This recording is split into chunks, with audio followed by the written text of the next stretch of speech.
Um, so friends, I want to spend a few minutes just telling you about my week again, and leave you with something to think about. As you know, I am in the Rabbinic Leadership Initiative of the Shalom Hartman Institute, and I will be going back to Jerusalem this summer. Between time in Jerusalem, however, we continue to do learning with scholars from the Hartman Institute. And this week I had the chance to learn with Micha Goodman, who is a wonderful scholar, very well-known scholar in Israel, scholar of the Rambam. His theme this week was asking us, was realizing that a lot of what the Western liberal world does is offer a healthy critique of religion. So when it comes to women and their full participation in the ritual life of the community, I think it's very much the Western liberal culture that has critiqued traditional Judaism and said that traditional Judaism needs to move forward. It's been wrestling with issues of homosexuality. It's been wrestling with even the way in which Jews and non-Jews understand each other. That there have been healthy critiques of Western liberal society of religion, but he challenged us to think about that process not moving in just one direction, but to think about the way in which religion might have a healthy critique of Western liberal society. And to think about what are the problems in modern society. And the example that he gave was a study that was done at Harvard, I think in 2010 or 11. I'll tell you briefly, you can look it up, but there was an app which was developed by Dan Gilbert. And the app, I'm going to read to you just a quick description. The app was meant to, there were 2,250 volunteers who were used this app, which asked you at random intervals how happy, three questions. Number one, how happy are you? Number two, what are you doing right now? And number three, whether you are thinking about your current activity or about something else, right? Whether that was something else nice, something else unpleasant, or something neutral. And the result of all of this was that the predictor of happiness was not based upon what activity you were doing. The predictor of happiness was also not based on what are you thinking about. I'll read this to you. He says the predictor of happiness was, he said, people were happiest when our minds are on what we are doing. He says mind wandering is an excellent predictor of people's happiness. In fact, how often our minds leave the present, where they tend to go is a better predictor of happiness than whatever activities we are engaged in.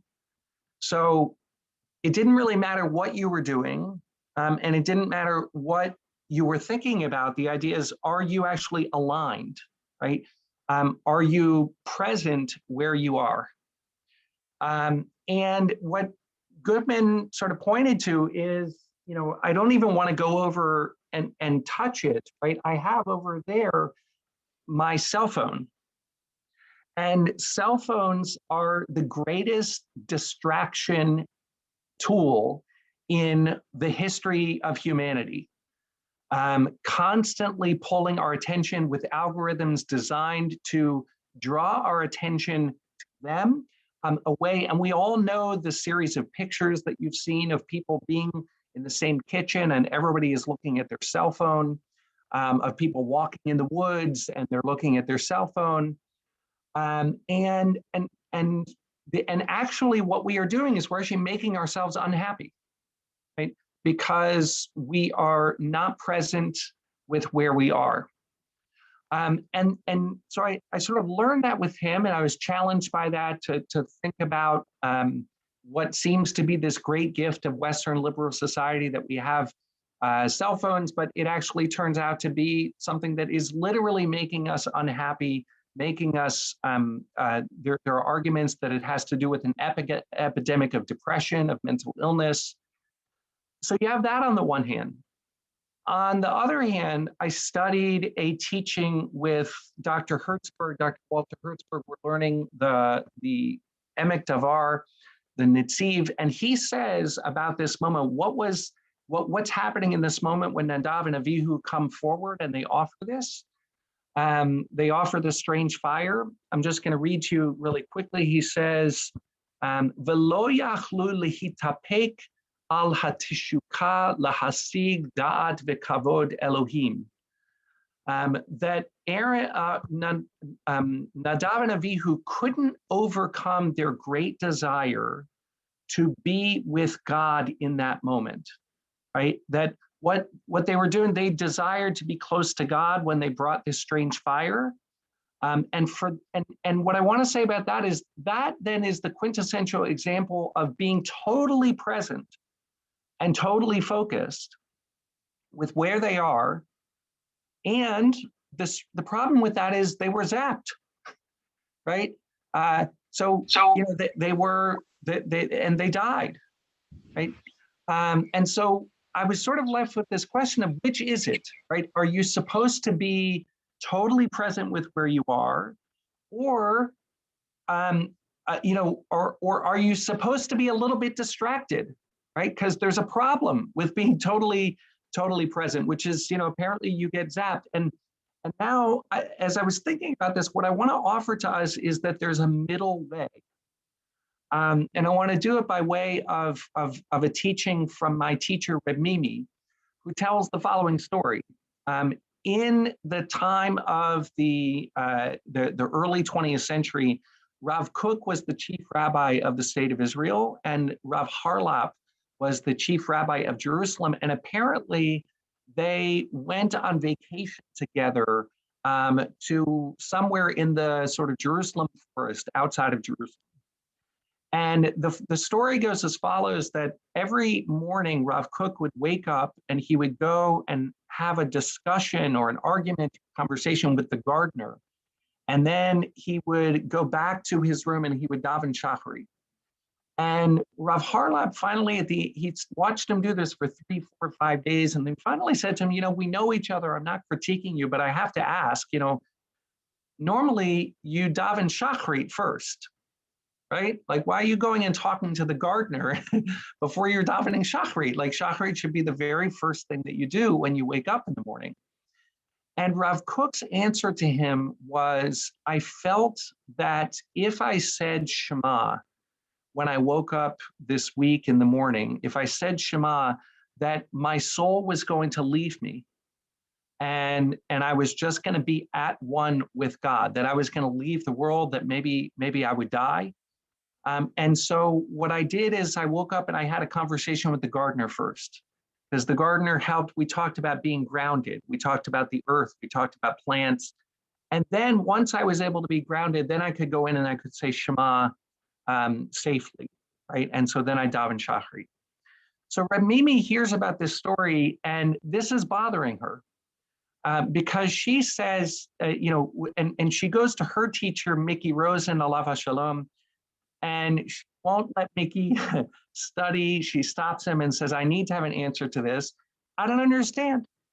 How could Rav Kook, in great holiness, sort of know that he had the potential to be at one with God and not do it, right? Like, it's, you know, like, well, I don't understand that choice. And in this Torah that Reb Mimi writes about, she says she feels that she is a descendant of Nadav and Abihu. That she, in some ways, is not at one, not at peace in this world. And that she feels a desire to leave the world and to be with God. And she doesn't understand that choice.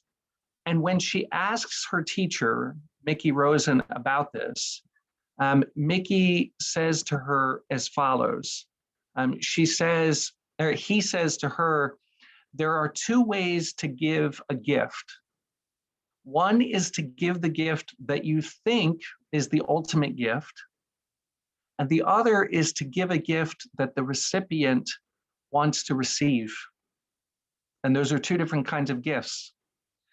And Rabbi Rosen said to Reb Mimi, you think that you can give your soul back to God and that that's the greatest gift that you can give to God. But what Rav Kook understood is that the gift that God wants to receive is our service here in this world. And it was only when he could pray in a manner that would keep him in this world that he would go and begin to pray. And Reb Mimi says that she thinks about Aaron's silence after the death of his sons, and that one way to understand his silence was that it was a silence of recognition that he had failed.